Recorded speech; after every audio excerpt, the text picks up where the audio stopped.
ఇలా టేస్టీ వంకాయ ఫ్రైని ఎలా రెడీ చేసుకోవాలి ఏంటనేది మన వీడియో ప్రాసెస్లో పూర్తి వివరం అంతా దీని పొడి కారము దీని ప్రాసెస్ మొత్తం చూపించానండి. వీడియోలోకి వెళ్ళి చూద్దాం రండి.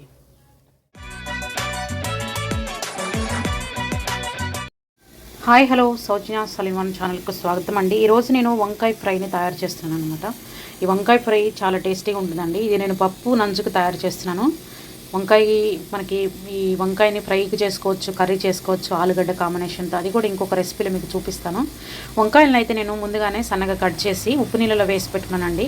ఇలా వేసుకోవడం వల్ల మనకి చేదు రాకుండా ప్లస్ కలర్ చేంజ్ కాకుండా ఉంటాయన్నమాట. దాని ఫ్రై కోసం నేను ఒక ఆనియన్స్ని కూడా సన్నగా కట్ చేసి ఒక 3 పచ్చిమిరపకాయలను కూడా సన్నగా కట్ చేసి పక్కన పెట్టేసుకున్నాను. అదేవిధంగా 2 రెమ్మల కరివేపాకును కూడా కడిగేసి పక్కన పెట్టుకున్నాను. ఒక 4-5 వెల్లిపాయలను కూడా నేను పక్కన పెట్టేసుకున్నాను వలిసి. అవి కూడా ప్రాసెస్లో మీకు చూపిస్తాను. అదేవిధంగా ఇప్పుడు దీనికి నేను తయారు చేసుకోవాల్సిన మసాలాను కూడా మీకు చూపిస్తాను. కడాయి పెట్టేసుకున్నానండి ఒక చిన్నది, ఇది వేయించేసుకోవడం కోసం. దీనికోసం ముందుగా నేను ఏం చేస్తున్నానంటే మన ఎండు కొబ్బరిని కొంచెం అంత మాత్రం తీసుకున్నానండి. జస్ట్ కొంచెం అంత ఎండు కొబ్బరి నేను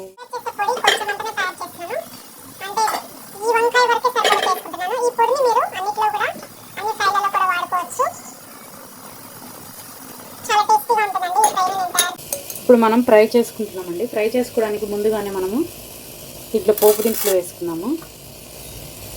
మినప్పప్పు, పచ్చెనగపప్పు ఉంటే వేసుకోండి. నా దగ్గర పచ్చెనగపప్పు అవైలబుల్గా లేదు. అదేవిధంగా ఆవాలు ప్లస్ ఒక పెద్ద సైజు ఆనియన్, ఒక 3 పచ్చిమిర్చి అండి. అదేవిధంగా 2 రెమ్మల కరివేపాకు అనమాట వేసేస్తున్నాను. ఈ ఉల్లిపాయలు ఎక్కువ వేగాల్సిన అవసరం లేదు, జస్ట్ ఒక మంట తగిలితే సరిపోతుంది. ఇప్పుడు మనము ఉప్పు నీళ్ళలో ముందుగానే వేసి పెట్టినాం కదా, ఆ వంకాయను కూడా ఒక్కసారి మళ్ళీ కలుపుకుందామండి. మనము కిందకి మీదకి కలిపేసుకుంటే దాంట్లో వాటర్ అంతా బాగా అయిపోతుంది. కడిగినట్టు చేసుకోవాలన్నమాట. ఈ వంకాయతో పాటు ఉల్లిపాయలు వేగిపోతాయి. ఉల్లిపాయను ఏం మంచిగా ఎర్రడాలుగా ఏం చేసుకోవాల్సిన అవసరం ఏం లేదండి.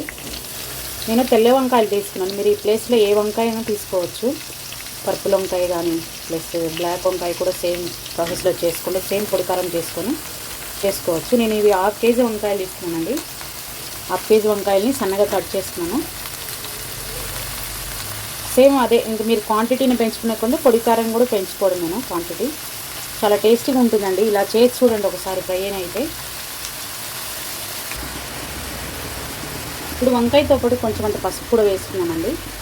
పసుపు నూనెలను కూడా వేసుకోవచ్చు, పసుపు వాసన రాకుండా ఉంటుంది. జస్ట్ ఒకసారి అట్లా కలిపేసి మూత పెట్టేసుకున్నాం అనుకోండి.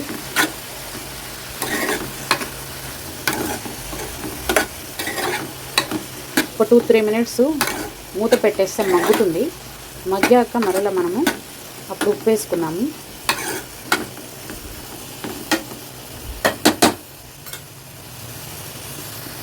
మూత అయితే పెట్టేసాను ఫ్రెండ్స్. ఒక 2-3 మినిట్స్ అయ్యాక చూద్దాం మనము. ఒకవైపు పప్పు కూడా ఉడుకుతూ ఉంది. 2-3 మినిట్స్ అయిపోయిందండి. చూద్దాం మూత తీసి. ఇప్పుడు ఇది మనకు మగ్గుతూ ఉంది. ఇప్పుడు మనం సాల్ట్ వేసుకున్నాము. సాల్ట్ కానీ వేసుకున్నట్లయితే మనకి ముక్కలకు కూడా పడుతుంది. సాల్ట్ వేసేసి ఇంకొకసారి మూత పెట్టేసుకుంటే సరిపోతుంది. ఆల్రెడీ పొడికారంలో కూడా నేను సాల్ట్ వేసి పట్టాను.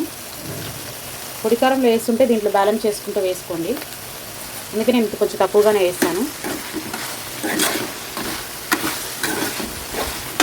5 మినిట్స్ పూర్తి సిమ్లో పెట్టేసి మూత పెట్టేస్తున్నానండి. ఒకసారి బాగా కలిపేసేసుకున్న తర్వాత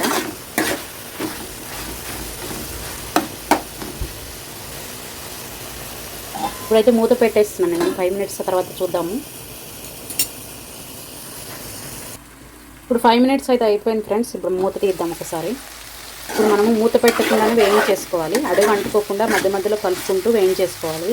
పూర్తి సిమ్లో కానీ మీడియంలో కానీ, మరి ఎక్కువ హైలో ఉండద్దు. నల్లగా మాడే ఛాన్స్ ఉంటుంది. ఉడకకుండా అయిపోతాయి మళ్ళీ దెబ్బలు.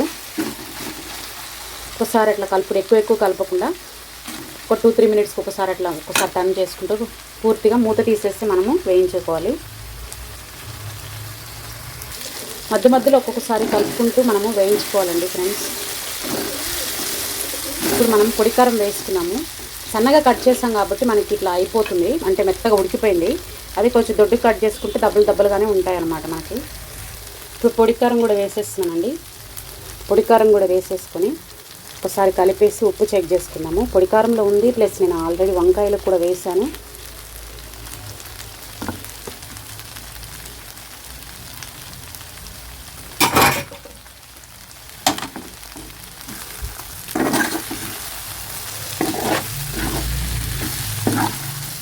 ఒకసారి మనము ఉప్పు చెక్ చేసుకున్నాం అనుకోండి, ఇట్లా ముద్దగా రాకుండా ఉండాలి అని అంటే మీరు ఇంకొంచెం డబ్బులు పెద్దగా కట్ చేసుకోండి ఫ్రెండ్స్. చాలా సింపుల్గా అన్నానికి రోటీకి చాలా బాగుంటుంది. నేను చాలా సన్నగా కట్ చేశాను, ఎందుకంటే పిల్లలకి దొడ్డుగా ఉంటే ఇష్టం ఉండదు, అందుకోసమని అలా కట్ చేశాను అనమాట. ప్లస్ నేను రోటీ కాంబినేషన్ తోటి అన్నంతో కూడా తింటాను అనమాట. రెండింటికి యూజ్ అయ్యేలాగా ఉంటుంది. ఇప్పుడు మనం ఒక్కసారి సాల్ట్ చెక్ చేసుకున్నాం అనుకోండి, మనకి ఎలా అయింది అనేది తెలుస్తుంది. అంటే కారం ఏమన్నా తక్కువ ఉంటే కూడా వేసేసుకోవచ్చు.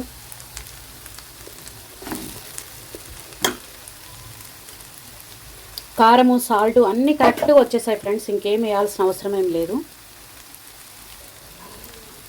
చాలా సింపుల్గా మనకి వంకాయ ఫ్రై రెడీ అయిపోయింది కదా ఫ్రెండ్స్. చాలా సింపుల్గా చాలా బాగుంటుందండి. చాలా ఈజీగా తయారు చేసుకోవచ్చు మన వంకాయని. చాలా టేస్టీగా కూడా ఉంటుంది. వంకాయ కర్రీ కూడా నేను వీడియోలో పెడతాను, వంకాయ ఆలు కాంబినేషన్ ఎలా రెడీ చేసుకోవాలనేది. స్టవ్ అయితే కట్టేస్తున్నాను ఫ్రెండ్. అంతే అండి ఈరోజు వీడియో. ఈ వీడియో మీకు నచ్చినట్లయితే లైక్ చేయండి ఫ్రెండ్స్. ఎవరైనా కొత్తగా నా ఛానల్కి వచ్చినట్లయితే నా ఛానల్ని సబ్స్క్రైబ్ చేసుకొని చూడండి ఫ్రెండ్స్. అంతే అండి ఈరోజు video. Thank you for watching అండి.